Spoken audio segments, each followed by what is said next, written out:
Bismillahirrahmanirrahim. Assalamualaikum warahmatullahi wabarakatuh. Innal hamdalillah nahmaduhu wa nasta'inuhu wa nastaghfiruh wa na'udzu billahi min syururi anfusina wa min sayyiati a'malina. May yahdihillahu fala mudhillalah wa may yudlil fala hadiyalah. Asyhadu an la ilaha illallah wahdahu la syarikalah wa asyhadu anna Muhammadan abduhu wa rasuluhu alladzi la nabiyya wa la rasula ba'dah. Qala Allah Ta'ala fi kitabil karim, a'udzu billahi minasyaitonir rajim. Ya ayyuhalladzina amanu taqullaha haqqa tuqatih wa la tamutunna illa wa antum muslimun.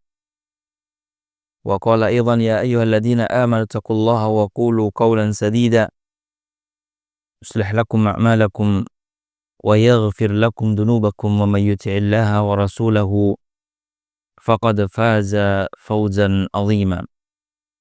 Wa qala Nabi sallallahu alaihi wasallam, man shoma ramadhana imanan wa ihtisaban ghufira lahu ma taqaddama min dhanbihi. Alhamdulillah, segala puji hanya milik Allah Subhanahu wa taala yang telah memberikan kita nikmat iman dan nikmat Islam, nikmat kesehatan dan juga nikmat kesempatan. Alhamdulillah, kita Allah takdirkan masih bisa melaksanakan ibadah di bulan Ramadan dengan penuh keimanan, semangat, dan berada dalam kesehatan. Tanpa kesehatan, kita tidak bisa melaksanakan ibadah di bulan Ramadan dengan sempurna. Tanpa kesehatan, kita juga tidak bisa memaksimalkan bulan Ramadan dengan amalan-amalan soleh, sehingga kita tidak bisa menyempurnakan bulan Ramadan dengan amal-amal yang dianjurkan, yang diutamakan. Dan juga tanpa kesempatan yang kita miliki, kita juga tidak bisa memaksimalkan ibadah di bulan Ramadan. Kita lihat orang yang Allah sibukkan dengan pekerjaan, Allah takdirkan mereka dalam keadaan sakit, dalam keadaan yang musafir contohnya, mereka tidak bisa melaksanakan ibadah di bulan Ramadan dengan sempurna. Salawat serta salam mudah-mudahan selalu tercurahkan kepada Nabi kita Muhammad sallallahu alaihi wasallam, para sahabatnya dan keluarganya dan orang-orang yang selalu mengikuti sunnahnya, ajarannya sampai akhir zaman. Jamaah rahmati Allah Subhanahu wa taala, alhamdulillah, bulan Ramadan adalah bulan yang penuh dengan amal soleh. Bulan Ramadan adalah bulan di mana amal soleh dilipat gandakan pahalanya. Yang mana di bulan Ramadan juga pintu neraka ditutup. Ikhwah sekalian, jamaah rahmati Allah Subhanahu wa taala, karena di bulan Ramadan tempatnya ibadah, tidak ada hari di bulan Ramadan kecuali di dalamnya adalah ibadah.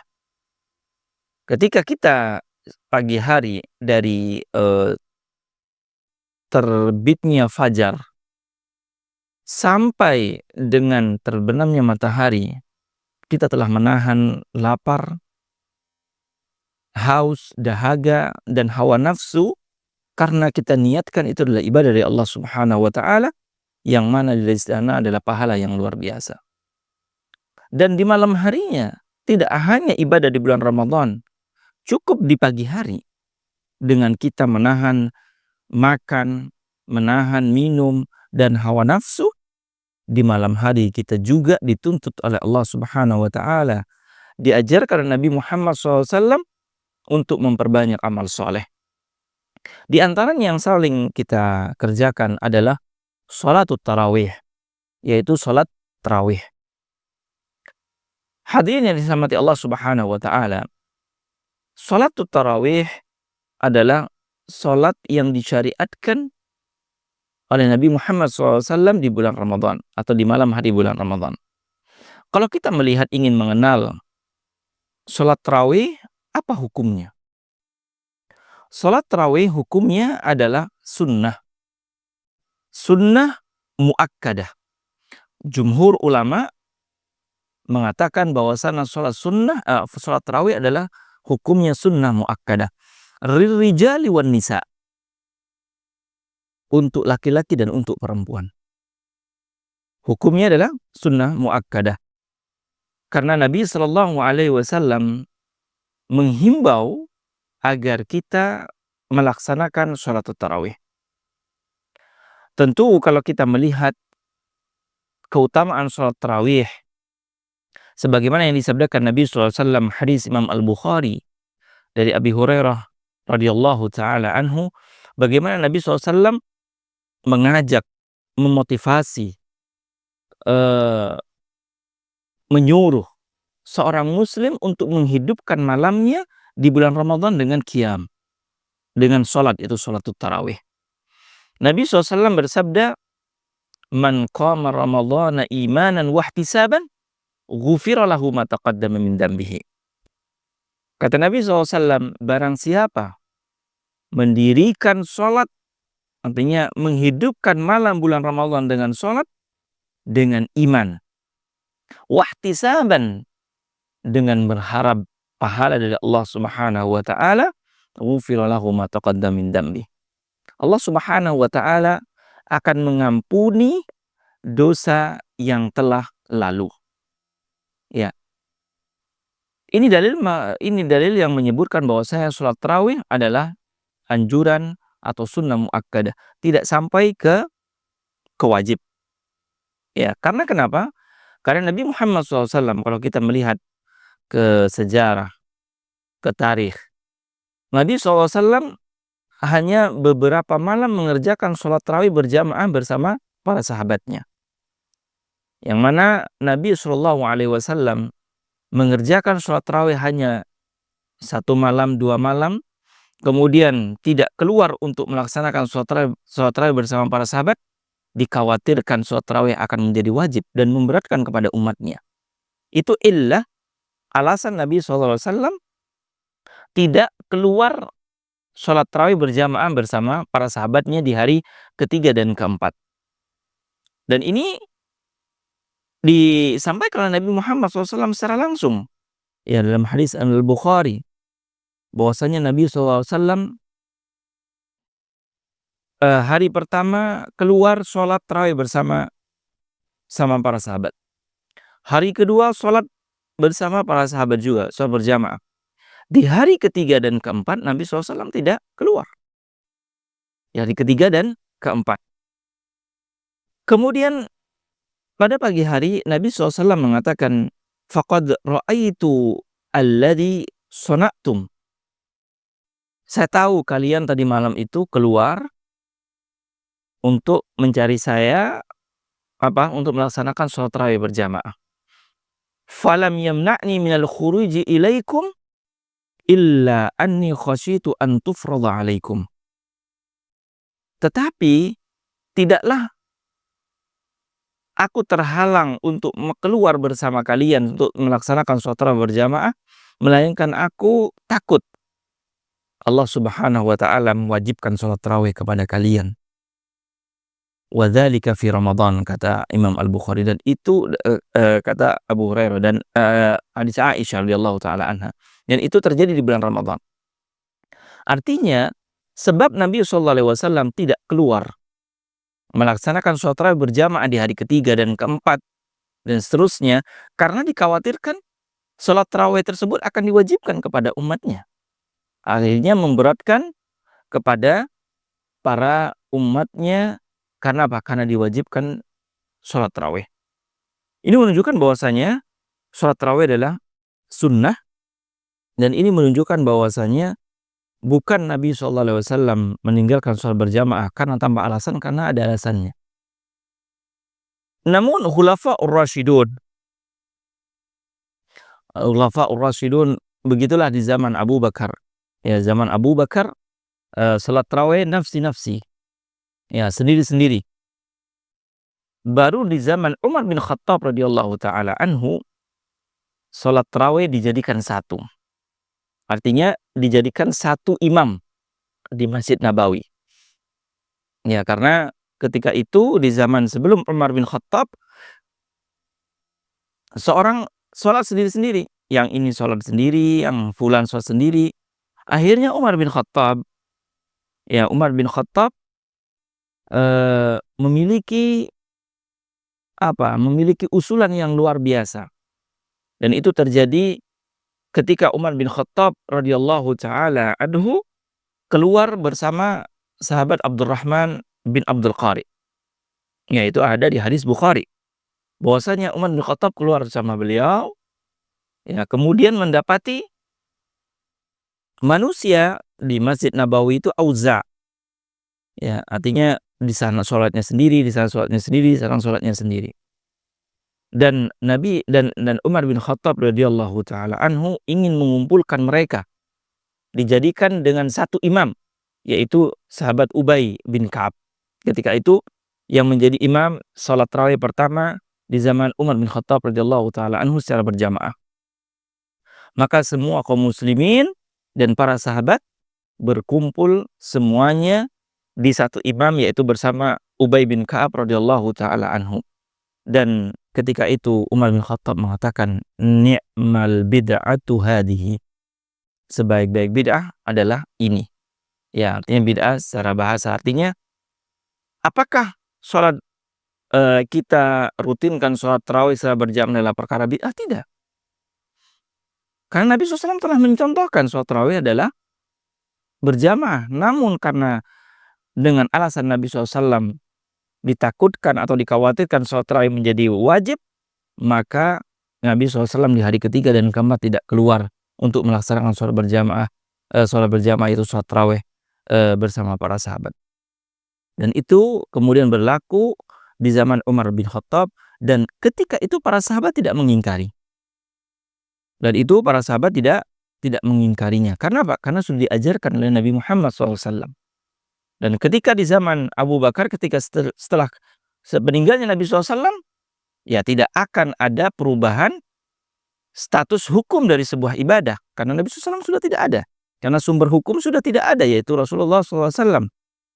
Dan tidak mungkin sholat tarawih akan menjadi wajib setelah dijadikan sholat berjamaah selama sebulan penuh. Itu adalah tentang hukum sholat tarawih secara berjamaah, bahwasanya sholat tarawih itu adalah hukumnya sunnah muakkadah. Apakah boleh dikerjakan sendiri? Boleh. Ya, namun yang afdal adalah dikerjakan bersama imam. Nah, kemudian yang berikutnya jumlah rakaat sholat tarawih. Dan sini ikhwah sekalian yang hati Allah Subhanahu wa taala. Adapun jumlah rakaat di sini para ulama banyak berbeda pendapat. Ibnu Hajar Al-Asqalani dalam kitabnya Fathul Bari menjelaskan bahwasanya ada 11 pendapat tentang jumlah rakaat sholat tarawih. Ya, tentang jumlah rakaat sholat tarawih. Ya, ada yang mengatakan 11, ada yang mengatakan 13, ada yang mengatakan 17, ada yang mengatakan 19, ada yang mengatakan 21, 23, 25, kemudian juga 27, 29. Ada bahkan juga sampai ya 27, 29. Ada yang tis'awa salasun, 39.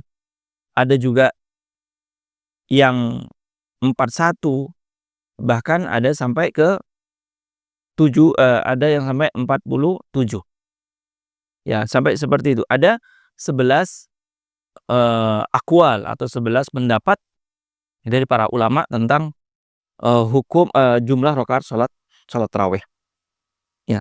Adapun yang masyhur ya di karangan para ulama, dan yaitu ada 11 rakaat dan 23 rakaat. Ya, 23 rakaat. Adapun yang 11 rakaat yaitu mengerjakan sholat tarawih bersama witirnya 11 rakaat ma'atulil qiyam. Ya, artinya rakaatnya lama. Bacaannya artinya bacaannya lebih lama. Ya, bacaannya lebih lama. Kalau seandainya ingin bacaannya lebih singkat, maka menjadi 23 rakaat dengan bacaan yang lebih khafif, dengan lebih ringan. Ya. Namun dalilnya adalah bahwasanya hadis Aisyah radhiyallahu taala anha, bahwasanya Nabi sallallahu alaihi wasallam mengerjakan salat qiyamul lail fi Ramadan wa fi ghairi Ramadan 11 rakaat, yaitu 11 rakaat. Ya, janganlah ditanya, kata Aisyah, "Fala tas'al an husnihinna wa tulihinna." Jangan tanya bagusnya Nabi dalam mengerjakan sholat tarawih dan lamanya Nabi SAW dalam sholat tarawih.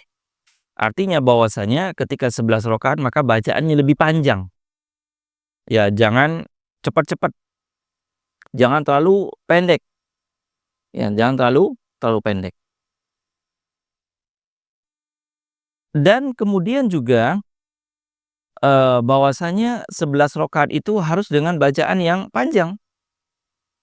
Dan disebutkan oleh Syekhul Islam Ibnu Taimiyah rahimahullah, fayakunu taksir rakaat atau taqliliha bihasbi tulil qiyam wa qasrih. Panjang dan pendeknya rakaat itu dilihat dari bacaannya atau dilihat dari banyak rakaatnya. Kalau seandainya rakaatnya banyak, maka bacaannya lebih pendek.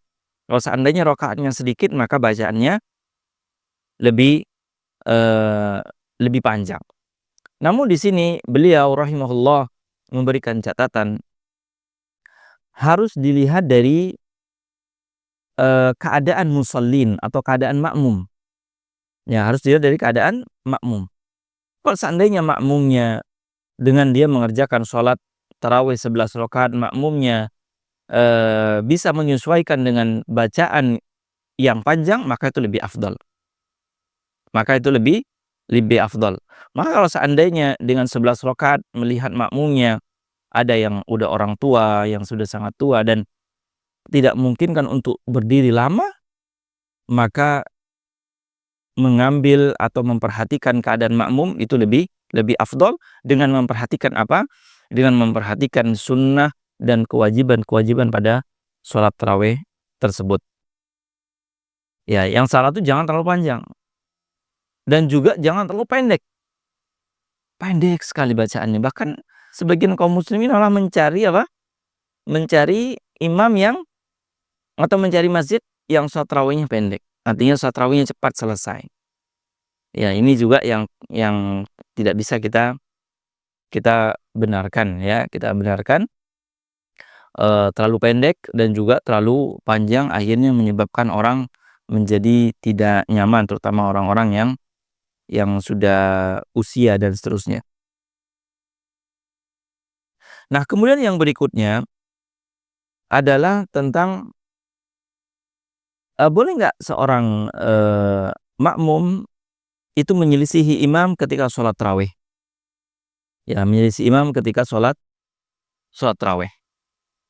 Nah, maka yang afdol adalah mengikuti imam sampai selesai. Ya, mohon maaf seandainya setelah sholat tarawih kemudian ada jeda untuk sholat witir, maka dia meninggalkan sholat berjamaah atau meninggalkan masjid sebelum sholat witir bersama imam.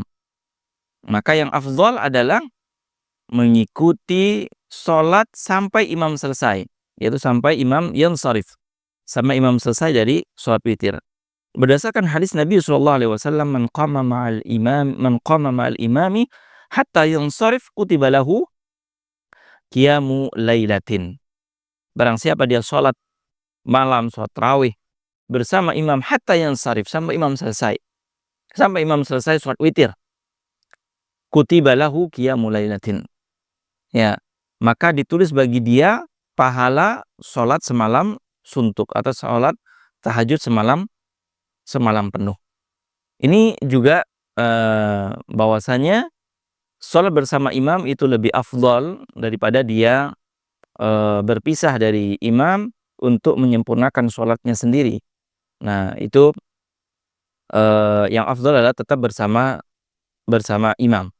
Ya, Adapun boleh nggak ketika dia setelah sholat tarawih bersama imam sampai sholat witir, dia ingin mengerjakan nawafil, ingin mengerjakan sholat sunnah, mungkin di tengah malam, sholat tahajud, maka boleh, tidak mengapa. Namun, tidak perlu witir lagi.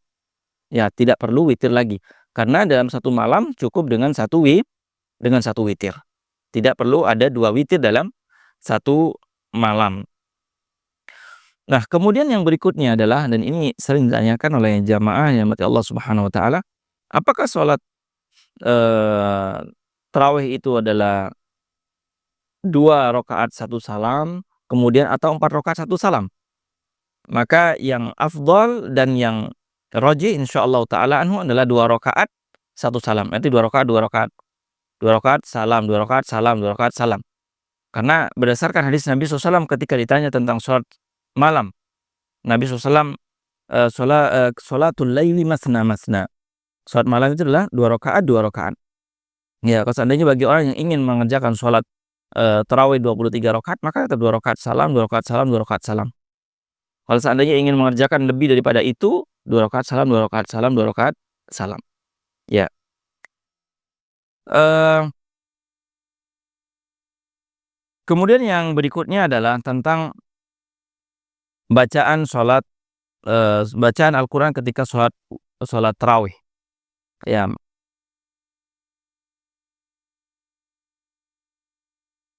bahwasanya yang sunnah adalah kita menghatamkan Al-Quran dalam sebulan dalam sholat tarawih ya, menghatamkan Al-Quran. Ya, agar manusia itu mendengarkan Al-Quran secara penuh. Ya, agar manusia makmum mendengar Al-Quran secara penuh. Itu disunnahkan seorang imam membaca membaca Al-Quran, artinya di dalam sholat tarawihnya dia mengurutkan bacaan Al-Qur'annya ketika membaca surat sampai hatam di akhir bulan. Namun ini catatannya adalah, eee, dilihat dari kondisi tadi. Kalau seandainya makmum sudah siap dengan kondisi dia harus memanjangkan bacaannya, ya mungkin 1 malam 1 juz seandainya, maka tidak mengapa, itu afdol. Namun kalau seandainya makmum belum siap karena di sana ada anak kecil atau ada ibu-ibu yang sudah tua atau bapak yang sudah tua, maka itu dilihat dengan kondisi makmum. Ya, dilihat dari kondisi makmum. Jangan memaksakan diri untuk memanjangkan bacaan sholat, ya, bacaan sholat di salat tarawih, akhirnya panjang, akhirnya orang yang ini makmumnya merasa berat, ya. Namun ikhwah sekalian, di zaman sekarang banyak masjid-masjid yang telah mengadakan sholat khusus, ya, artinya sholat qiyamul lail, yang mana di sana bacaannya adalah bacaan yang sangat panjang. Nah, kalau sudah dikhususkan, artinya orang kan sudah tahu bahwasanya di waktu sholat qiyamul lail itu adalah bacaannya panjang-panjang, maka itu tidak mengapa. Ya, disunahkan di bulan Ramadan adalah menghatamkan Al-Qur'an baik itu di sholat walaupun juga di luar sholat. Ya, terkhusus di dalam sholat tadi, ketika sholat tarawih. Memang disunnahkan oleh Nabi SAW dalam hadis Imam Ibnu Majah dan disahihkan oleh Syekh Albani rahimahullah, tentang sunnahnya atau anjuran menghatamkan Al-Qur'an di sholat tarawih. Dan begitu juga para ulama salaf, ya mereka menghatamkan, ada yang 1 minggu, ada 1 pekan, ada yang 1 bulan. Ya, dan 1 bulan agar apa? Agar di bulan Ramadan adalah tempatnya bulan Al-Qur'an dan makmum mendengar secara penuh eee, tentang Al-Qur'an dalam sholatnya. Nah, kemudian karena sudah khatam, apakah boleh kita membaca doa khatmul Qur'an? Ya, maka juga disyariatkan membaca doa khatmul Qur'an. Ya, juga disyariatkan membaca doa khatmul Qur'an. Ya, seperti yang disampaikan dalam athar Anas bin Malik, bahwasanya beliau sahabat Nabi ketika menghatamkan Al-Qur'an, mereka membaca doa khatam Al-Qur'an. Ya, tapi di sini harus diperhatikan yang disampaikan oleh Ibnu Abbas radhiyallahu taala anhu ketika membaca doa, yaitu harus dijauhi adalah sajak, terlalu apa namanya, alhan, ya iramanya terlalu dibuat-buat, itu juga tidak boleh. Ya karena Nabi SAW dan para sahabat tidak mengerjakan hal tersebut.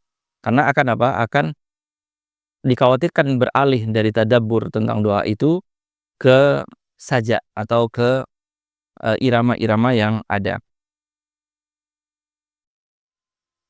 Nah, kemudian ikhwah sekalian yang mati Allah Subhanahu wa taala, boleh nggak seorang imam dalam sholat tarawih memegang Al-Qur'an, memegang mushaf?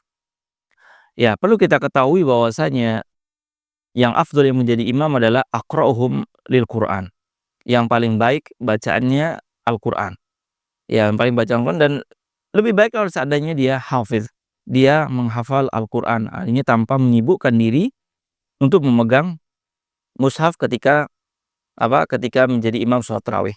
Namun apakah boleh apakah tidak imam memegang Quran? Maka boleh.